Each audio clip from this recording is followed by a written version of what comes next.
maka konstelasi perebutan tiket juara grup dan runner-up menuju 8 besar Piala Asia U23 menarik. Saatnya tim nasional Indonesia lolos berdiri di kaki sendiri tanpa ketergantungan dari negara lain.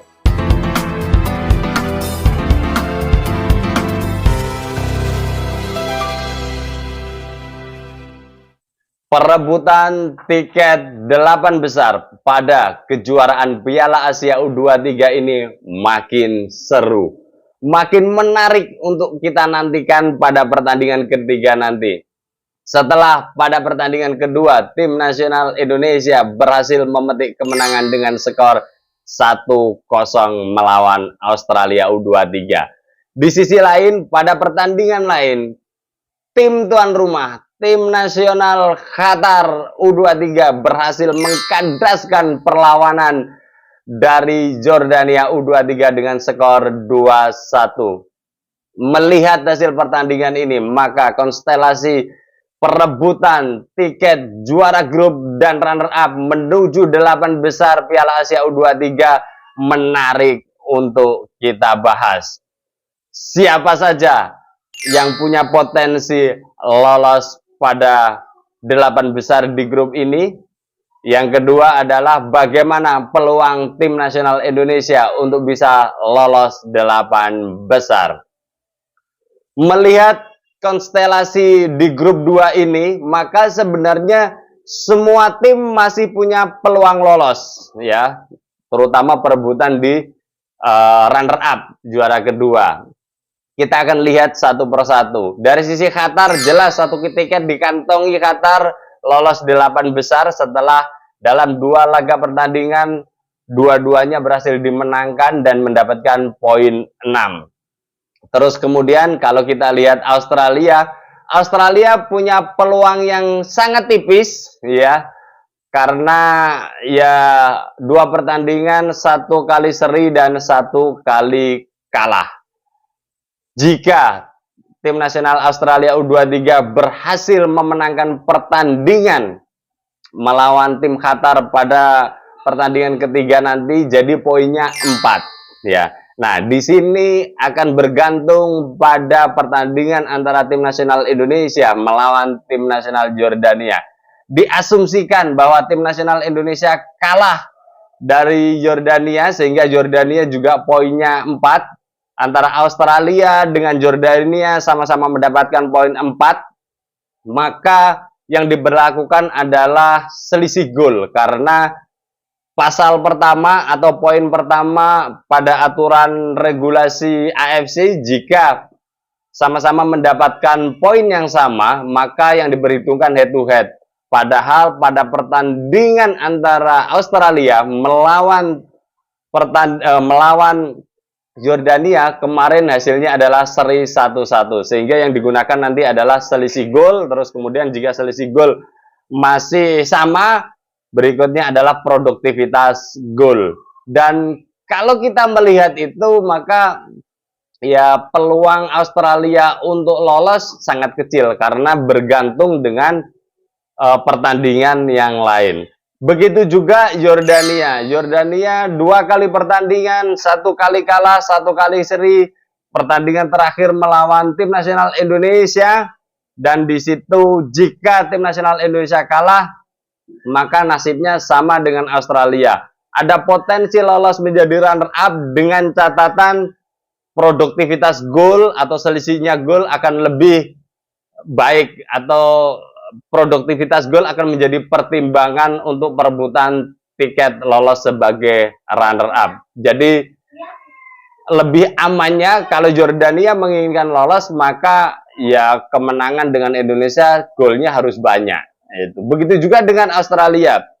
Jika Australia menginginkan lolos, tidak hanya menang yang harus dilakukan tim nasional Australia menghadapi Qatar, akan tetapi juga produktivitas gol menentukan, karena head to head-nya kan seri melawan Jordania. Nah, itu adalah potensi peluang lolos di 3 negara tersebut. Bagaimana dengan tim nasional Indonesia? Tim nasional Indonesia untuk bisa lolos hanya cukup dengan seri.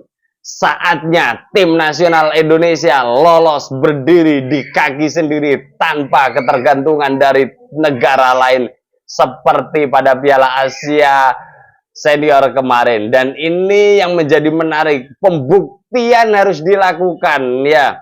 Nama besar tim nasional Indonesia yang mulai merangkak naik, berkembang naik di kancah sepak bola Asia harus dibuktikan pada pertandingan ketiga.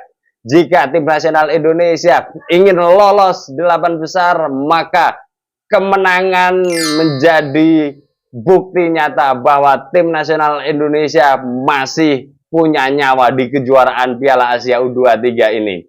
Dengan tim nasional Indonesia memenangkan pertandingan melawan Jordania nanti, maka tim nasional Indonesia mengantongi 6 poin. Jadi itu juga akan memupuskan harapan negara Australia dan negara Jordania untuk bisa lolos 8 besar. Bagaimana kalau tim nasional Indonesia hasilnya seri? Jika pada pertandingan Jordania melawan Indonesia hasilnya seri, maka tim nasional Indonesia juga dipastikan lolos. Kenapa? Karena meskipun tim nasional Australia menang melawan Qatar, ya, sesuai regulasi AFC, jika poinnya sama, maka poin pertama yang dipakai adalah head to head.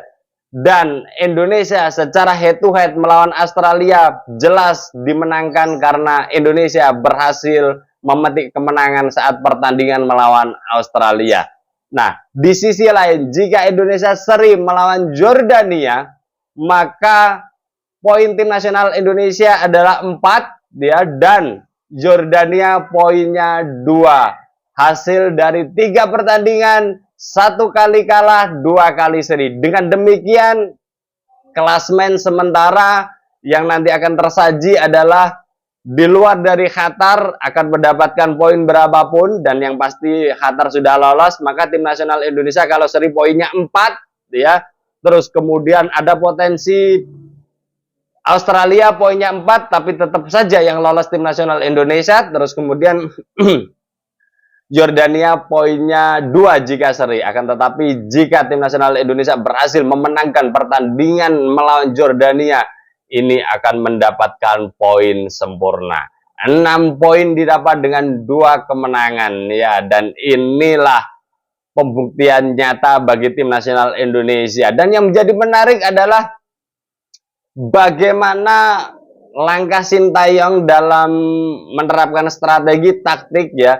Kita bisa melihat pada pertandingan tim nasional Indonesia melawan Australia U23, kemenangan itu terlepas dari bagaimana perjuangan anak-anak tim nasional Indonesia U23 ini di lapangan, tapi kemenangan itu jelas aktor utamanya adalah pelatih Sintayong. Bagaimana menyusun komposisi pemain, ya, terus kemudian menerapkan strategi dan taktiknya, pada akhirnya mampu mengunci kemenangan melawan Australia. Skor tipis 1-0 sudah mampu membuat konstelasi perebutan tiket 8 besar ini menjadi mudah bagi tim nasional Indonesia. Kita nantikan saja perkembangan update nanti jelang pertandingan Indonesia melawan Jordania U23, dan nanti juga akan kita lihat bagaimana prediksi pertandingan antara pertandingan tersebut, dan ya menarik lah, kita akan doakan bersama semoga saja para pemain tim nasional Indonesia pada kondisi fit. Kehadiran Justin Hubner pada pertandingan kemarin menarik, dan nanti pada pertandingan terakhir yang pasti adalah Justin Hubner bisa main full, ya, karena kondisinya saya yakin sudah pasti akan lebih bugar. Nathan Cho juga akan bisa bermain full, dan Ivar Jenner yang sudah mendapatkan kartu merah juga akan bisa tampil lagi. Dengan full tim ini, kita harapkan Sintayong akan dimudahkan dengan pemilihan para pemain dan menerapkan strategi di lapangan melawan Jordania U23. Kita nantikan pertandingan tersebut dan update berita tim nasional Indonesia, pemain tim nasional Indonesia, serta Liga Sepak Bola Indonesia bersama saya, Setia Uban. Thanks for watching.